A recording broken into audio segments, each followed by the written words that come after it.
Hello everyone. Welcome to a bit of an educational topic today. We're going to run through setting up your off season, how to do it, and we're going to run through it actually with some sheets, with some examples, and yeah, kind of go through some things, and you guys can actually see my sheets and how I kind of set things up.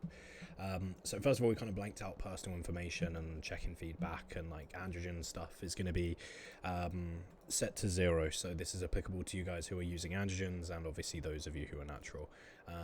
For reference, in terms of like blood work frequency, it is obviously a little bit budget driven, right? As much as we don't want to talk about that, and a lot of people would kind of grit their teeth hearing that, I have to work within the means of my clients' budgets, right? If someone wants to take PEDs but can't afford to run their bloods, and I tell them, hey, stop taking PEDs, they're just going to leave me. And so it's, in my opinion, better to manage those people and do the best that we can to be as sensible as possible within the scope of what both of us are happy with, right? But anyway, so I would try to run bloods quarterly, worst case scenario, every 6 months for people who are assisted.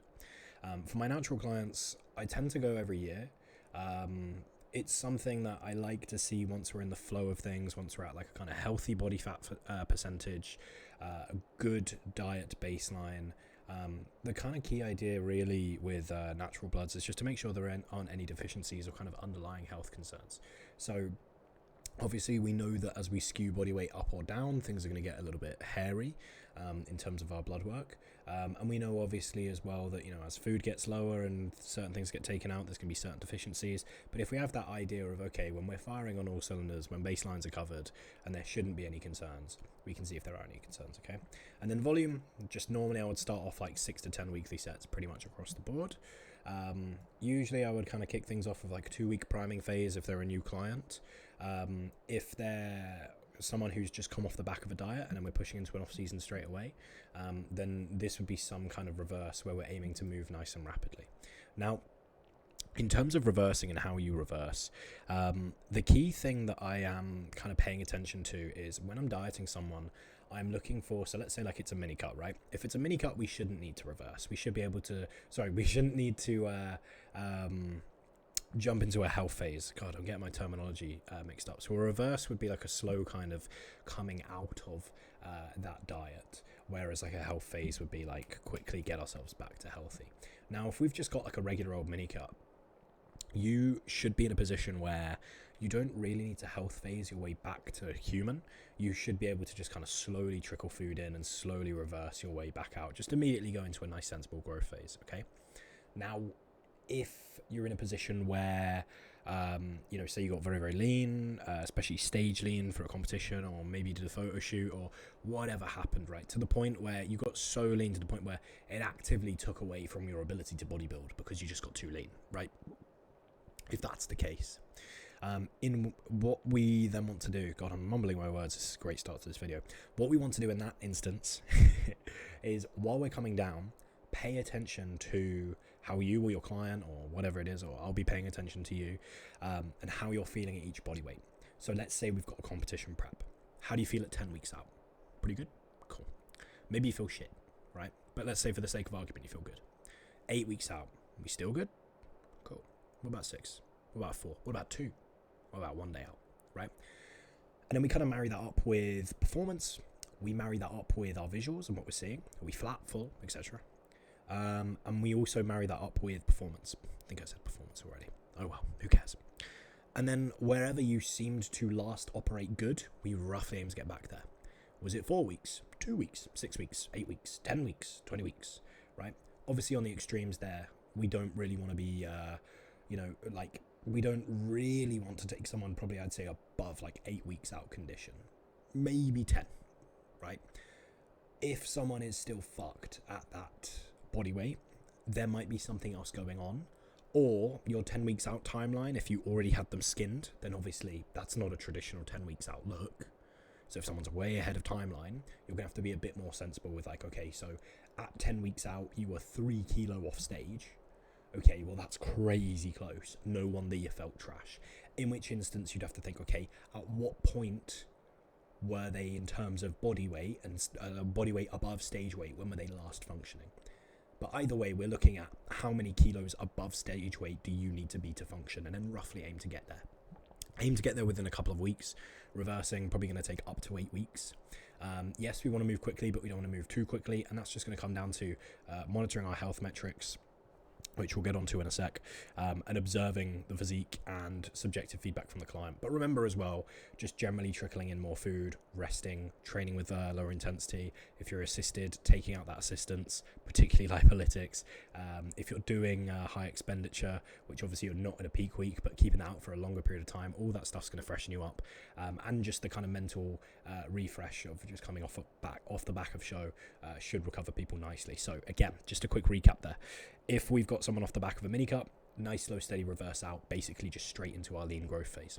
If we've got someone who is coming off the back of a show, we're going to health phase back to where they previously felt pretty good, and then that kind of lean growth phase occurs. If I've got a new client, priming phase, right?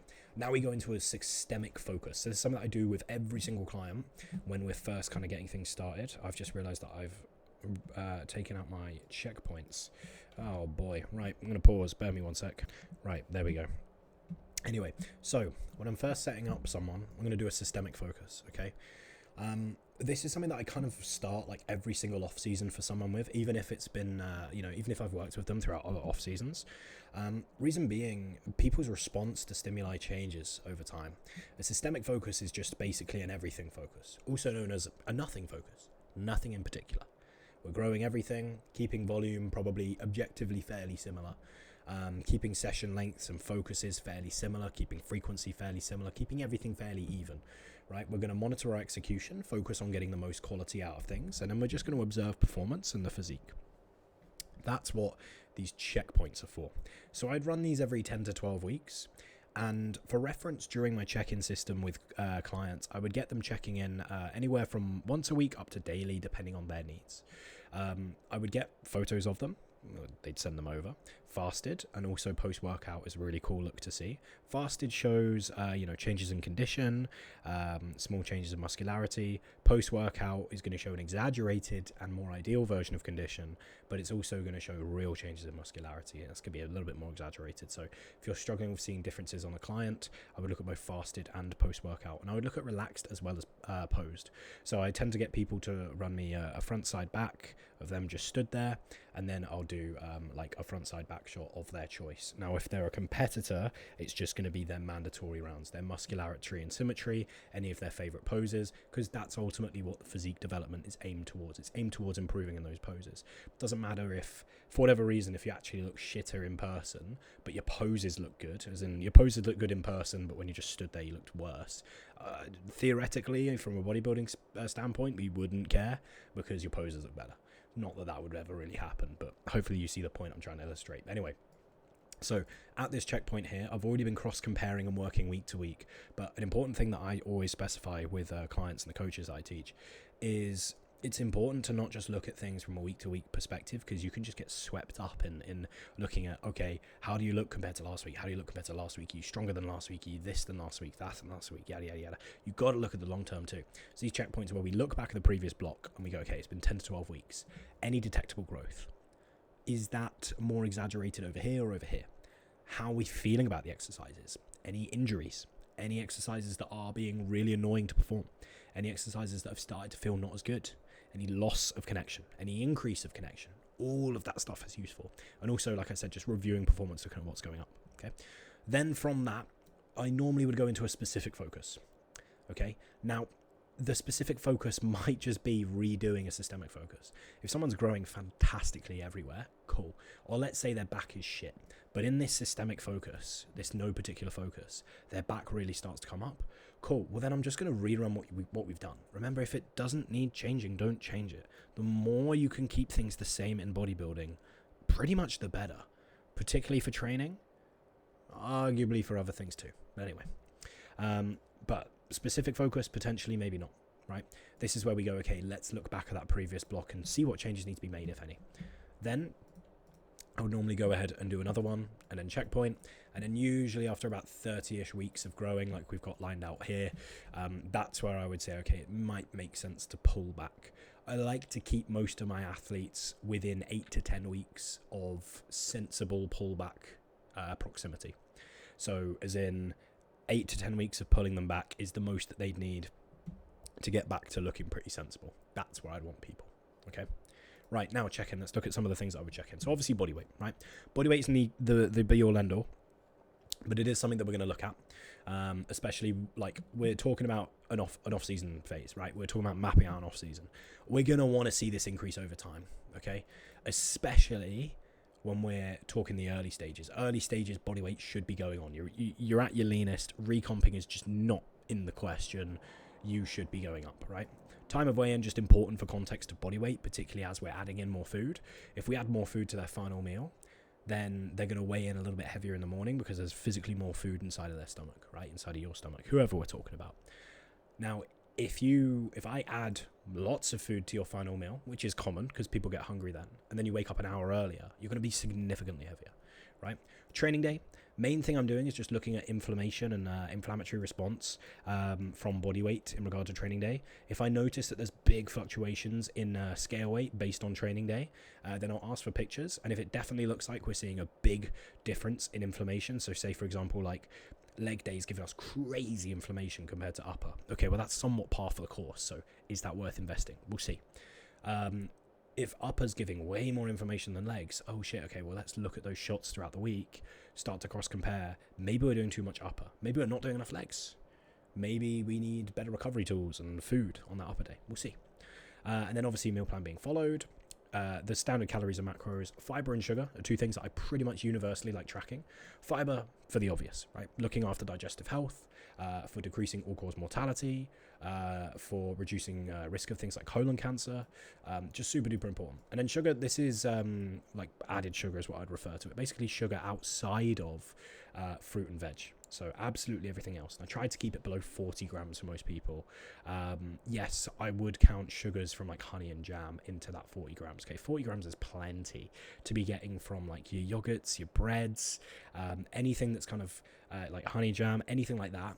I want to see that sugar kind of below 40 grams. But again, fruit and veg, we don't count it towards. And yes, some veg does contain fructose.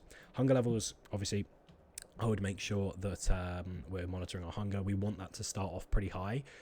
It sounds annoying, but realistically, the truth of it is the higher you can keep hunger levels, the better. Any untracked eating, water and salt. There's kind of just a baseline goal that I tend to keep in here. These numbers are just completely artificial, by the way, and I'll talk about those in a sec. But water, typically 3 litres to 5 litres, or about 150 millilitres per 100 calories. And then salt, I tend to start off at about 1 gram per litre. Then monitoring urination colour, we can then kind of adjust our salt. If we see that urination colour is completely clear, that tells us that the body is evacuating just water, which implies that there's probably not enough electrolyte. If we're opaque, then the body is evacuating a ton of electrolyte. That tells us there's too much. Salt is the main electrolyte that I tend to monitor and track. Obviously, with more advanced clients, we can get into sodium, potassium, magnesium, phosphate, etc. Semi-opaque means that there's probably a little bit too much electrolyte. Like I said, completely clear means not enough. So semi-clear is kind of where we want. We want to see a good evacuation of electrolyte and water. But the fact that it's semi-clear and not semi-opaque tells us that there's much more water that's left over, that's spare, than there is electrolyte, which is good from a blood pressure standpoint. Caffeine intake off the back of a diet, important. Really important. Naturally, that can kind of go either way. I was going to say it goes down as food goes up and energy goes up, but that can also not be the case. As food goes up, people can get more lethargic, and therefore caffeine intake can rise. Fruit and veg intake, again, just trying to aim for like above 500 grams. Typically, I aim for like a good 150 to 200 per meal of fruit and veg, okay? And then just monitoring digestion, so any gastric distress, gas, bloating, stool quality as well, just making sure our food's digesting well, particularly as we're going to add more. Steps, cardio, training enjoyment, lifts that didn't progress, fairly self-explanatory. Energy, stress, sleep, and mood, again, just things that are kind of those subjective recovery markers. Sleep and wake time, so we can roughly work on duration, because it's good to have that subjective, oh, my sleep was a 4, my sleep was a 5. These are just 1 to 5 ratings, by the way. But if you don't have an idea, the thing about like kind of subjective markers is if someone's sleep is just always kind of shit, right? Let's say they're used to getting 4 hours. If they get 6 hours, that's gonna be like a 5 to them. 6 hours is not a 5 out of 5 sleep. So that's why I like to see this, especially early days, where I can be like, okay, do you actually have your head screwed on with what you rate sleep quality? Or like, what's up? They might give it a 1, and then you've got like 9 hours of sleep going in terms of like they went to bed at midnight, they woke up at 9. Okay, so there's 9 hours of potential sleep time there, but sleep was a 1, so what's gone on there, right? Blood pressure, important, yes. Naturals as well. You're going to be gaining weight. Heart rate, or resting heart rate more accurately, again, important. Blood glucose, also important, making sure your insulin sensitivity is good. And then time to relax, just, again, simply because the off-season demands more time. It's going to normally involve more volume. It's going to normally involve more food.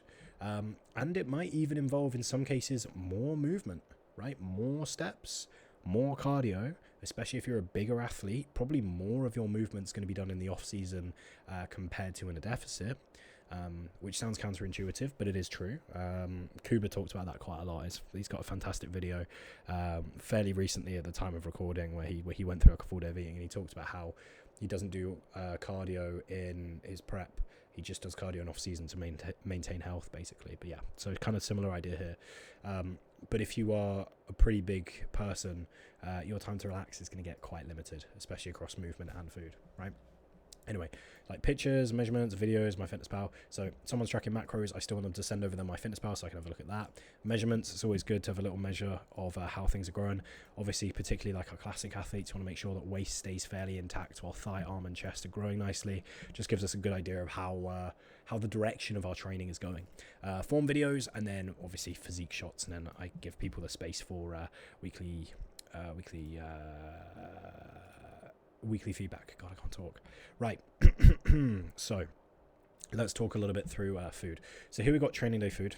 Typically I have 2 different examples here. And then for each kind of like nutrient, each food that I list, I give a nutrient type. And that nutrient type basically explains the purpose of that food that we're adding in. We've got the kind of target calories and macros, and then we've also got the date on Chronometer. So what I do is I make meal plans on Chronometer and then I import them over to Sheets. And then I'm trying to cover as many nutritional gaps as I can when I'm putting together a nutrition plan so that things are thoroughly thought out for people. And I just mark the date of that training day. So say it might be like 24th of April 2023. I don't know, who cares? And then I'll go onto my Chronometer, go into that, and it will be their training day food for this day. And then the next day will be then their training day food for that day. So I have a Chronometer for myself and I have a Chronometer for clients, and I just kind of log everyone's food in that Chronometer so that they can quite easily just like so I can quite easily quick and dirty just see micronutrients as well as obviously macros. Okay, there's some meal timing guide, macronutrient guide, and then normally what I do is I just kind of, for clients, will hide this, and then I would normally hide that, and then this would be what someone would see. Okay, but yeah, I like to give I don't tend to as much nowadays, to be fair. For jump up clients, I'll give 2 different training days, or I'll just give, like, instead of training day, rest day food, it'll be like example A, example B, same macros per day. But I like to give some variety there where I can. So there's 2 rest days, 2 training days, and obviously again meal timings and micronutrient guide there as well. One thing that you'll notice is if we head over to check-in real quick. So calories are slightly higher on a training day. Typically, I do like to see calories slightly higher on a training day. If we're coming into an off-season out of a deficit, I would probably get food to the point where it's holding pretty steady every single day. Then I would start to trickle up into that training day. I only really maximum will get a difference of like 500 calories. For really big athletes, maybe maximum up to 1,000. But even then, you can get to the point where the discrepancy is just so huge it can hold back eating. Now, there are exceptions to the rule who they prefer that kind of that big high and then downswing, and for them it works great. But you know, kind of generalizing here, it's not something I'd recommend. You'll see that protein is lower on a training day. So typically, what I would do is run protein and fat to pretty much what I would call the ideal minimum, not the absolute minimum, but the ideal minimum. So protein typically on a training day about 1 gram per pound in terms of totality, so including trace, and then fats we're going to run about 0.4 maybe 0.3 gram per pound on that training day.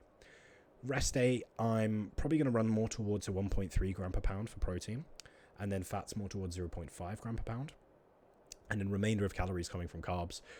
Main thing here is we're just prioritizing getting in carbohydrates higher on that training day so that people have the energy to train and get the most out of everything they need. The higher carbohydrates means that there's going to be less of a demand for fats and protein, because there's a plenty of a dominant fuel source there, and particularly for protein there's going to be far less need for it. And then on that rest day, because again there is some research to suggest that elevated protein intakes may provide some benefit, that's why I give the elevated protein on that rest day there for us, so that we can kind of embrace that a little bit. Fats running a little bit higher just to cover any gaps that the slightly more moderate to low fat intake on a training day may give. Low is a bit exaggerative. I don't actually go low fat. I just kind of run moderate and then run slightly higher on rest day. And then carbs, I tend to keep things moderate. So it's kind of a more moderate approach, maybe slightly elevated protein on that rest day if I were to put it into words, but pretty much mostly moderate, like 300 carb in this example, still plenty for a rest day. We're not going down to 100, but equally we're not coming up to like 400 or 500. Insulin sensitivity is going to be nice and happy with that 300 carb, because it's nothing too crazy, but equally again we're not just kind of running it through the floor. Protein is plenty, fats are plenty, just kind of a nice even split of macros there, 200, 370, like pretty calm. And training wise, okay, so this is kind of a whole topic in and of itself, but typically I would start off with about 6 to 10 average weekly sets, and then I would escalate at the most to around 12. I've played around with more for people. Typically all you're really going to incur is injuries, and that's not what we want to do. I would start off that kind of first phase, that like systemic focus, with everything kind of being fairly similar. So what I mean is like fairly similar volume, getting rep ranges to be fairly moderate, like in the middle of things. I wouldn't run too much tempo work, just kind of start off with things being like fairly speedy concentric but under control, and then fairly slower eccentric but again still under control. Obviously that'd be easier. You can double pause things to really standardize, but I typically don't mess around with pausing too much in that first phase as we kind of go through things. I tend to run straight sets, not too many intensifiers, and I tend to run frequency about twice per week. Then when we go into specific focus, that's where then I'll go, okay, let's look at performance. Let's look at where we are in the session. Does it make sense to pause things? If it does, where are we going to pause it? Does it make sense to manipulate rep ranges? If so, do we go up or down?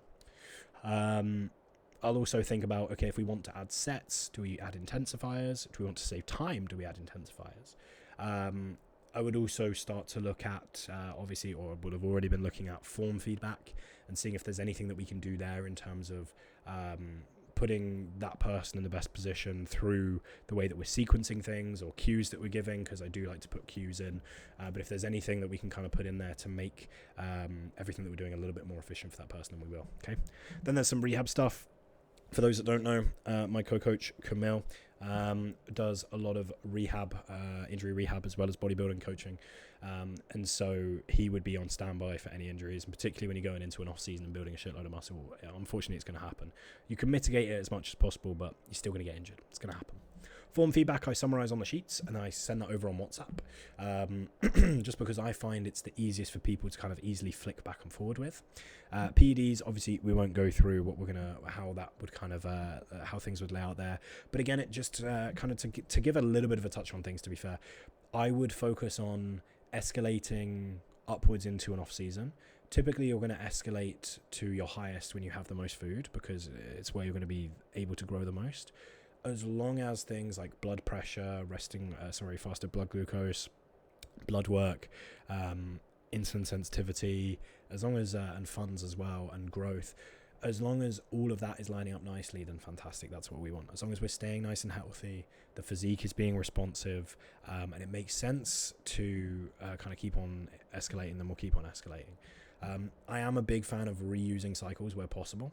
So what I mean is reusing a client's previous cycle if we think that there's room to improve.